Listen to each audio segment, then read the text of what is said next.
नमस्कार, स्वागत है आपका ईटी नाउ स्वदेश पर। मैं हूं आपके साथ पूजा त्रिपाठी और आप देख रहे हैं गुड मॉर्निंग स्वदेश। और इस शो में आगे हम आपको बताएंगे कि सुबह सुबह संकेत कैसे मिल रहे हैं ग्लोबल बाजारों से, एशियाई बाजारों पर भी नजर डालेंगे और साथ ही साथ आपको बताएंगे खबरों वाले शेयर्स। थोड़ी देर में शरद हमारे साथ जुड़ेंगे जो कि आपको नतीजे और खबरों वाले शेयर्स का अपडेट देंगे और साथ ही आगे ब्रोकरेज हाउस की रिपोर्ट और कमोडिटी मार्केट का पूरा एक्शन भी हम आपके सामने एक एक करके रखेंगे।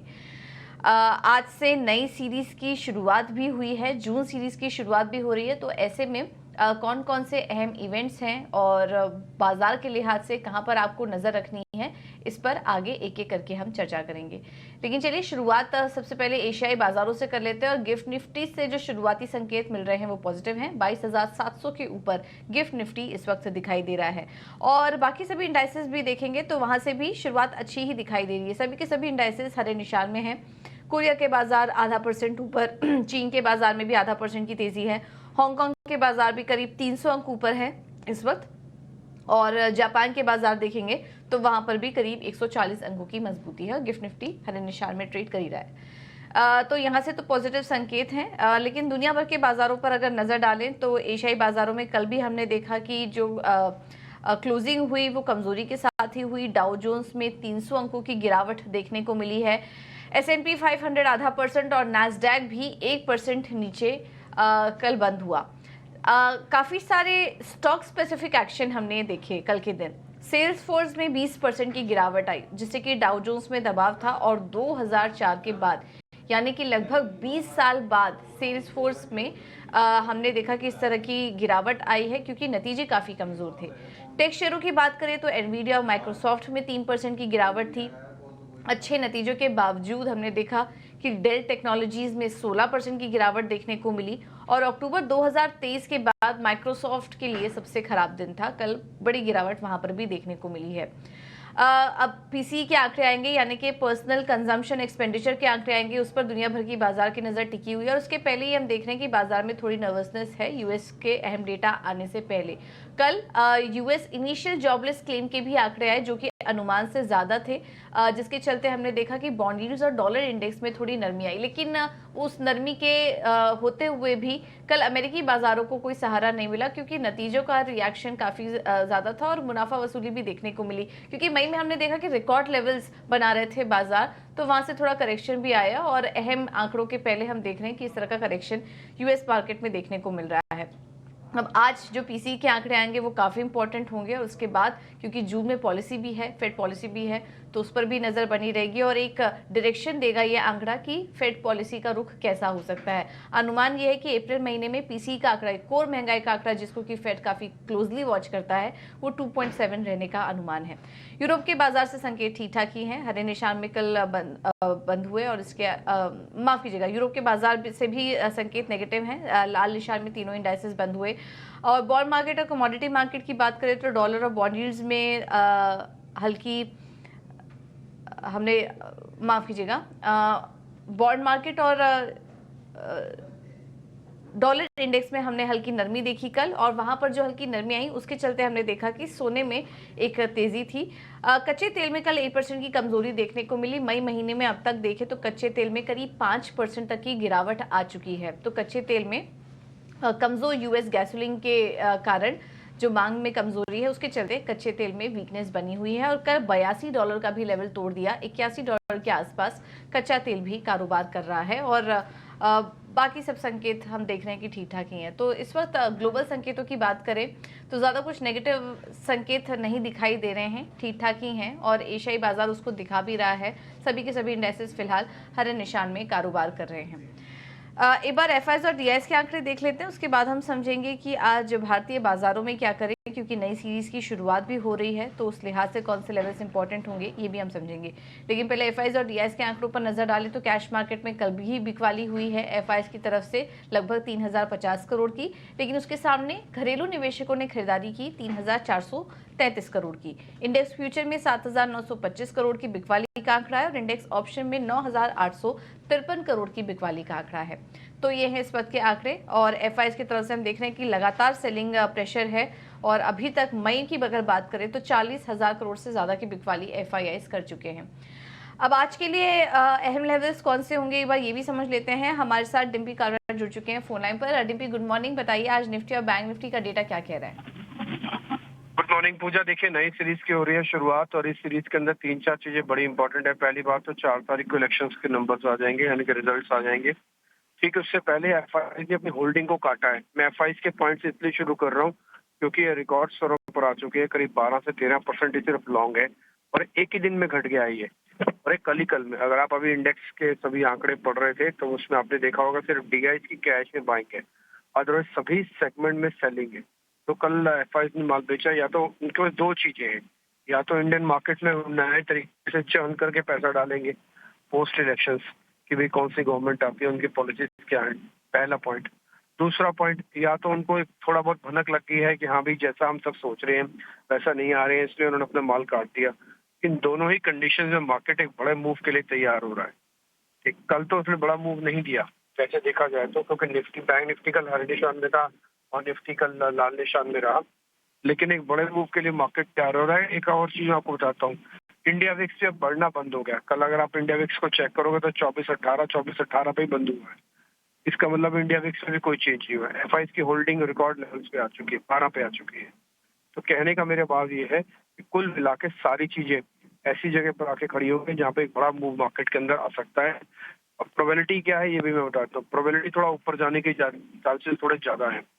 तो आप दो काम कर सकते हैं अगर आपका पोजीशन है तो 22,500 और 22,300 दो आप स्टॉप लॉसेस यहाँ पे रख के ट्रेड कर ले सकते हैं।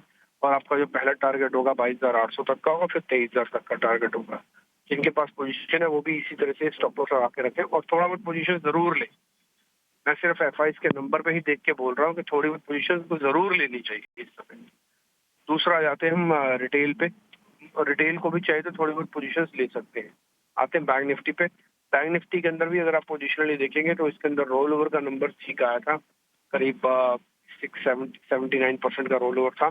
और दूसरा और इम्पोर्टेंट चीज ये है कि इसमें जो कॉन्ट्रैक्ट है वो 1.5 लाख से ज्यादा के कॉन्ट्रैक्ट है। प्रीमियम 450 फंड का है और कल ये हर निशान में बंद हुआ है, तो इसमें ज्यादा प्रॉब्लम नहीं है। 48 500 की रेंज का एक स्टॉप लॉस रखें आप।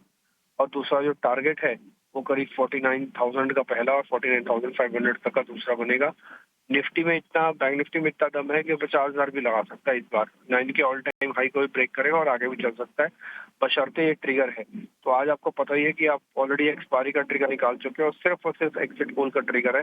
और जो मार्केट में खबरें चल रही है एग्जिट पोल के अकॉर्डिंग वो 350 प्लस की चल रही है, बीजेपी एंड एनडीए की। तो अगर मार्केट में ऐसा ही कुछ आता है तो हो सकता है बाजार के अंदर एक अच्छा मूवमेंट मार्केट के अंदर वापस आता हुआ दिखे।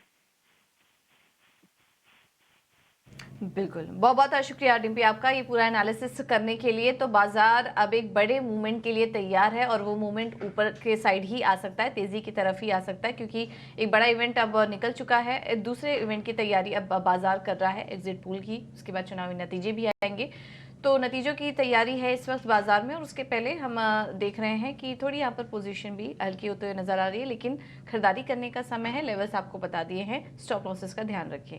चलिए अब आगे बढ़ते हैं। बाजार पर एक और रणनीति देने के लिए हमारे साथ जुड़ गए हैं केआर चौकसी सिक्योरिटीज से Hemant Kapadia. Hemant ji, thank you so much ET Now Swadesh को समय देने के लिए।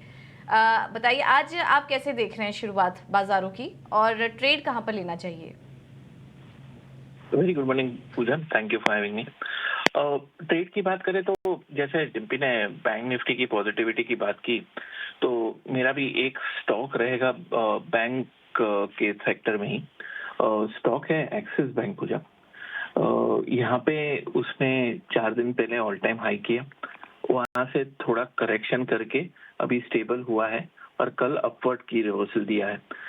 इंटरडे चीज अभी मैकेनिकल इंडिकेटर्स पॉजिटिव हो चुके हैं, एक बाउंस की तैयारी है। तो एक्सिस बैंक पे बाई कॉल रहेगा। 1167 की एंट्री रहेगी, 1160 का स्टॉप लॉस रहेगा और 1181 का टारगेट रहेगा। Risk reward ratio 1:2। दूसरा स्टॉक है जहाँ पे एक सेल कॉल रहेगा। रनअप काफी हो चुका है दीवीज लैब में। कल ओपनिंग के बाद एक इंट्राडे डिक्लाइन हुआ, नेगेटिव बंद आया है स्टॉक। अगर आप इंट्राडे चार्ट देखेंगे तो सब मैकेनिकल इंडिकेटर्स ने क्रॉसओवर सेल दे दिया है, मतलब एक हल्का सा करेक्शन एक्सपेक्टेड है क्योंकि ये स्टॉक ऑलमोस्ट 600 पॉइंट चल चुका है। तो एक शॉर्ट टर्म सेल कॉल रहेगा, इंट्राडे भी हो सकता है। दिवीज लैब 4413 का सेल रहेगा, 4428 का स्टॉप लॉस रहेगा और 4383 का टारगेट रहेगा पूजा। ठीक है, थैंक यू हेमंत जी आपका समय देने के लिए और ये रणनीति सुझाने के लिए। तो कल बाजार में हम देख भी रहे थे कि निफ्टी में तो वीकनेस थी, लेकिन बैंक निफ्टी हरे निशान में 181 अंक ऊपर बंद हुआ था। तो ट्रेंड के साथ ही जाइए, बैंकिंग स्टॉक अच्छे लग रहे हैं। एक्सिस बैंक में तेजी करके चलिए, आप लेवल्स आपको बता दिए। और इसके अलावा डिवीज लैब में बिकवाली करने की सलाह है, 4383 ये अगले लेवल्स दिखाई दे रहे हैं। तो एक बाय और एक सेल ट्रेड यहाँ पर हेमंत की तरफ से। बाजार बंद होने के बाद किन कंपनियों के तिमाही नतीजे आए और कैसे रहे, ये बताने के लिए शरद हमारे साथ मौजूद हैं। शरद, गुड मॉर्निंग, बताइए। गुड मॉर्निंग पूजा। तो सबसे पहले अपोलो हॉस्पिटल्स फोकस में रहेगा। Largely inline set of numbers देखने मिले हैं। रेवेन्यू, पैट, एबिटा की बात करें तो हालांकि अगर बात करें तो हॉस्पिटल की जो प्रॉफिटेबिलिटी है वो वहाँ पे थोड़ी सी डिक्लाइन ज़रूर देखने मिली है, स्पेशली जो अदर एक्सपेंस का इम्पैक्ट है। But overall largely inline set of numbers थे और सारे निफ्टी कंपनीज के जो रिजल्ट अब आ चुके हैं। मुथूट फाइनेंस के स्ट्रॉन्ग सेट ऑफ नंबर्स आए हैं। नेट इंटरेस्ट इनकम, पैट दोनों ही जो है 17 से लेकर 20% तक का जो एक अच्छी ग्रोथ दिखने मिला है।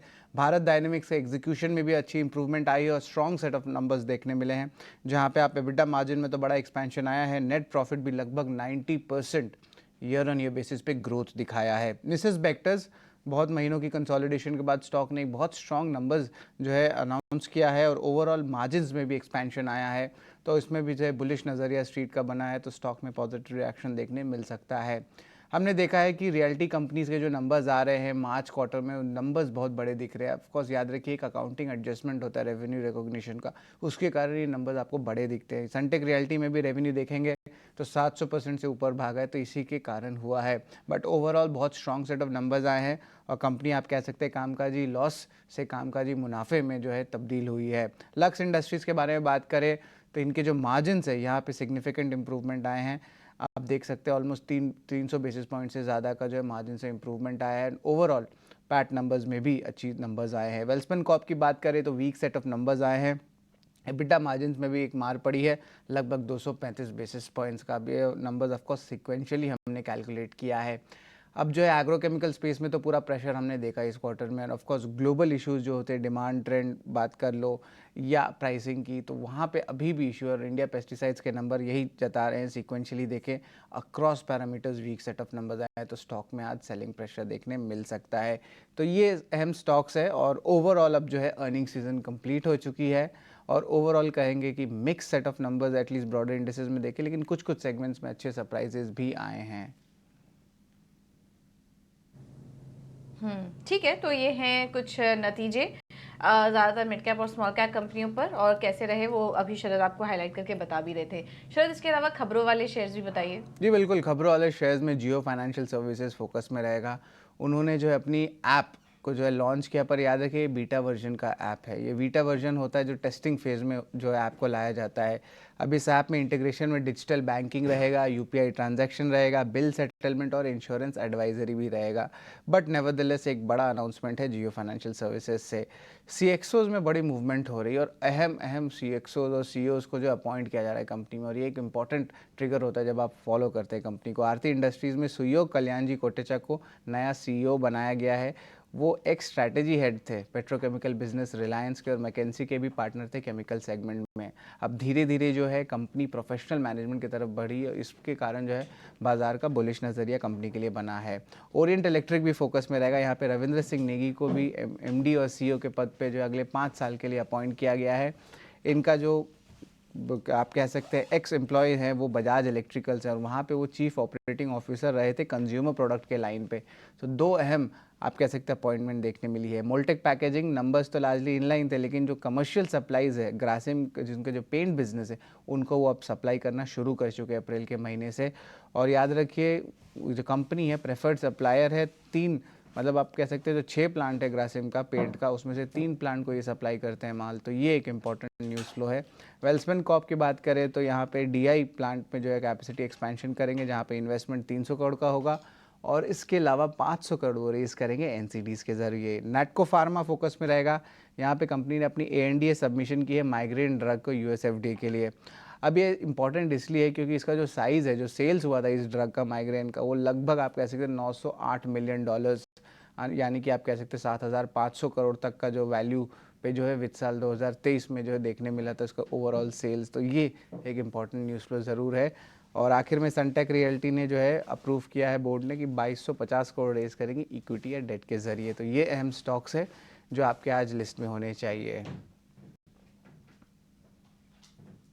ठीक है, तो सनटेक रियल्टी, जियो फाइनेंशियल सर्विसेज, आरती इंडस्ट्रीज में मैनेजमेंट में बदलाव हुए हैं, ओरिएंट इलेक्ट्रिक जैसे स्टॉक्स आज के ट्रेड में फोकस में रहेंगे। अहम खबरें हैं और इसका पूरा एनालिसिस अभी शरद आपको करके बता भी रहे थे। थैंक यू शरद आपका ये पूरा अपडेट देने के लिए। अब बढ़ते हैं ब्रोकरेज रिपोर्ट की तरफ, और ब्रोकरेज रिपोर्ट भी काफ़ी सारी आई हैं, स्पेशली नतीजों पर और अहम खबरों पर। और हमारे साथ रिपोर्ट के साथ आशीषा मौजूद हैं। आशीषा, गुड मॉर्निंग, बताइए। गुड मॉर्निंग पूजा। तो सबसे पहले पीटीसी इंडस्ट्रीज पर नजर डालते हैं। एंटीक की बड़ी इंटरेस्टिंग रिपोर्ट आई है। 67% अपसाइड एंटीक देखता है पीटीसी इंडस्ट्रीज में। खरीदारी की राय के साथ कवरेज इनिशिएट किया है और 13,010 रुपए प्रति शेयर का लक्ष्य रखा है। उनका मानना है कि मैन्युफैक्चरिंग टेक्नोलॉजी में कंपनी फोकस करती है, मार्जिन एक्रेटिव बिजनेस है, मार्जिन भी हायर साइड पे है। तो कई सारे पॉजिटिव्स है जिसके चलते ये इंटरेस्टिंग रिपोर्ट आई है। और 13,010 रुपए प्रति शेयर का टारगेट पीटीसी इंडस्ट्रीज पर एंटीक ने दिया है। इसके अलावा जोमैटो पर मक्वेरी की रिपोर्ट आई है। उन्होंने अंडर परफॉर्म की रेटिंग बरकरार रखी है, 96 रुपीस प्रति शेयर का लक्ष्य रखा है। उनका मानना है कि कॉम्पिटिटिव इंटेंसिटी बढ़ रही है जिसके चलते उनका नजरिया थोड़ा सा नेगेटिव है जोमैटो पर। उनका मानना है कि कई सारे क्विक ई कॉमर्स बिजनेसेस ने अपनी कंपटीशन बढ़ाई है और अब जियो मार्ट भी इस सेगमेंट में आ रहा है जिसके चलते उन्होंने अंडर परफॉर्म की रेटिंग बरकरार और 96 रुपीस प्रति शेयर का लक्ष्य जोमैटो पर रखा है। इसके अलावा अपोलो हॉस्पिटल्स की बात करते हैं। निफ्टी पैक से लास्ट अर्निंग्स जो कल आए अपोलो हॉस्पिटल्स पर कमजोर नतीजे थे जिसके चलते मक्वेरी ने अंडर परफॉर्म की रेटिंग बरकरार और 4,200 रुपए प्रति शेयर का लक्ष्य रखा है। उनका मानना है कि ऑपरेशनली तो नंबर अनुमान के मुताबिक थे, लेकिन हॉस्पिटैलिटी सेगमेंट के प्रॉफिटेबिलिटी में कमजोरी दिखी चौथी तिमाही में, जिसके चलते उन्होंने अंडर परफॉर्म की रेटिंग बरकरार और 4,200 रुपए प्रति शेयर का लक्ष्य अपोलो हॉस्पिटल्स पर रखा है।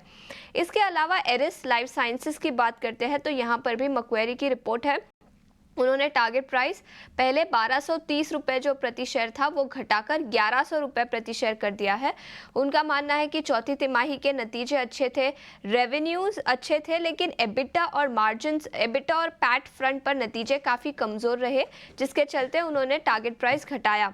उनका मानना है कि FY25 का गाइडेंस तो काफ़ी अच्छा है, लेकिन रिसेंट एक्विजिशंस के चलते डाइल्यूशन हो सकता है अर्निंग्स में, जिसके चलते टारगेट प्राइस घटाकर अब 1100 रुपए प्रति शेयर कर दिया है।